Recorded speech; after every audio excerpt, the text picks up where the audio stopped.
নমস্কাৰ বন্ধু বান্ধৱীসকল, মই ৰূপজ্যোতিয়ে পুনৰ এটি নতুন ভিডিঅ'লৈ স্বাগতম জনাইছোঁ। আৰু আজি আমি আহিছিলোঁ বৰুৱানগৰ খৰিয়াভেটা মিলনজ্যোতি গাঁও পঞ্চায়তত গাঁওবাসীৰ উদ্যোগত আৰু ভিঅ' সংগঠন ইত্যাদিৰ উদ্যোগত 3000 মহিলাৰে দিহানামৰ এটি অনুষ্ঠান লৈছিলে আৰু তাতে আমি অংশগ্ৰহণ কৰিবলৈ আহিছিলোঁ। আৰু তাৰে কিছু মুহূৰ্ত আৰু নামভাগি ৰেকৰ্ডিং কৰি আনিছোঁ, আপোনালোকলৈ আগবঢ়াই দিম, চাব সকলোৱে আৰু কেনে পালে জনাবলৈ নাপাহৰিব। আৰু দ্বিতীয় সত্ৰাধিকাৰ তথা অসমৰ এজন শ্ৰেষ্ঠতম বৈষ্ণৱ পণ্ডিত ডক্টৰ শ্ৰী পীতাম্বৰদেৱ গোস্বামী প্ৰভুষ্ঠ ইতিমধ্যে আমি উপস্থিত হ'লহি। সকলো ৰাইজে তেখেত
প্ৰভুজনাক আদৰি অনাৰ দৃশ্য আপোনালোকক দেখাবলৈ চেষ্টা কৰিছোঁ।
সত্ৰাধিকাৰ ডক্টৰ শ্ৰী পীতাম্বৰী গোস্বামী গোসাঁই ঈশ্বৰ ইতিমধ্যে উপস্থিত হৈছিল।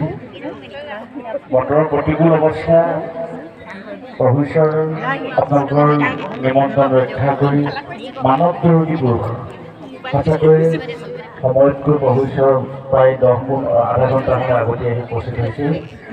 আমি বৈষ্ণৱ জ্ঞান আমাক উদয় কৰি দিব। আমি আশা কৰিছোঁ আজি দিহানামৰ যোগেদি আপোনালোকক প্ৰত্যেককে প্ৰকৃত বৈষ্ণৱী হ'বলৈ আপোনালোকক উদগনি দিব আৰু তাৰ লগে লগে মায়াক নিৰ্যান কৰাৰ ক্ষেত্ৰত আপোনালোকক সহায় কৰিব আৰু শেষত এই দিহানামৰ যোগেদি আপোনালোকে সেই ভগৱন্তৰ সৈতে নিজকে সম্পৃক্ত কৰি শান্তি অনুভৱ কৰিব।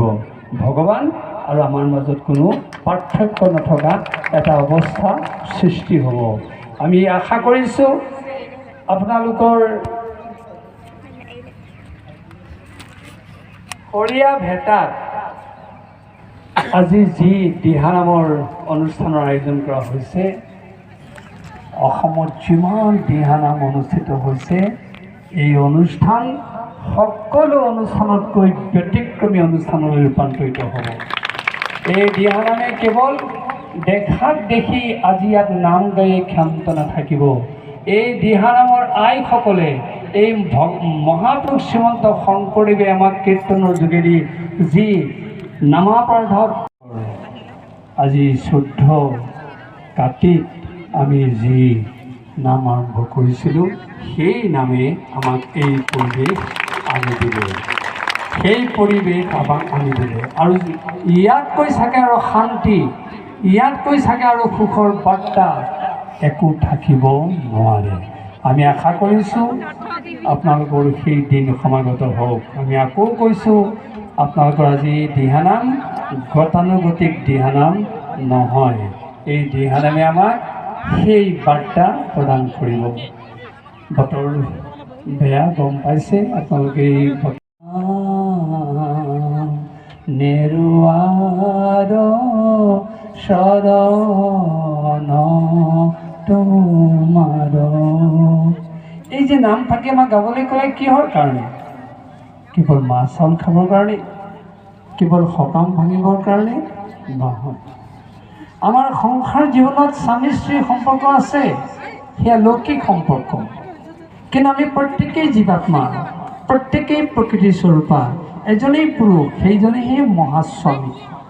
সেই স্বামীৰ চৰণ ত্যাগ নকৰাৰ আমাক এই নামষাৰৰ যোগেদি সংকল্প ল'বলৈ কৈছে। স্বামীৰাম নেৰু আৰু চৰণ তোমাৰ। যেতিয়া আমি অকপটভাৱে ভগৱন্তৰ এই চৰণ ত্যাগ নকৰাৰ সংকল্প ল'ম, আমি সুৰক্ষিত হ'মেই। তেওঁ আমাক সুৰক্ষা প্ৰদান কৰিবই। আৰু এই চৰণ ত্যাগ নকৰাৰ সংকল্প লোৱাৰ নামষাৰৰ অন্তৰালত সেই কথাও লুকাই আছে, আমাৰ পৰিশীলিত জীৱনৰ কথা লুকাই আছে। কি পৰিশীলিত জীৱন? দূৰ কৰা সংসাৰৰ নিকা। হে স্বামী, তুমিহে মোৰ সংসাৰৰ নিকা দূৰ কৰি দিব পাৰিবা। তোমাৰ বাহিৰে আৰু আনে সংসাৰৰ নিকাৰ দূৰ কৰি দিব নোৱাৰে।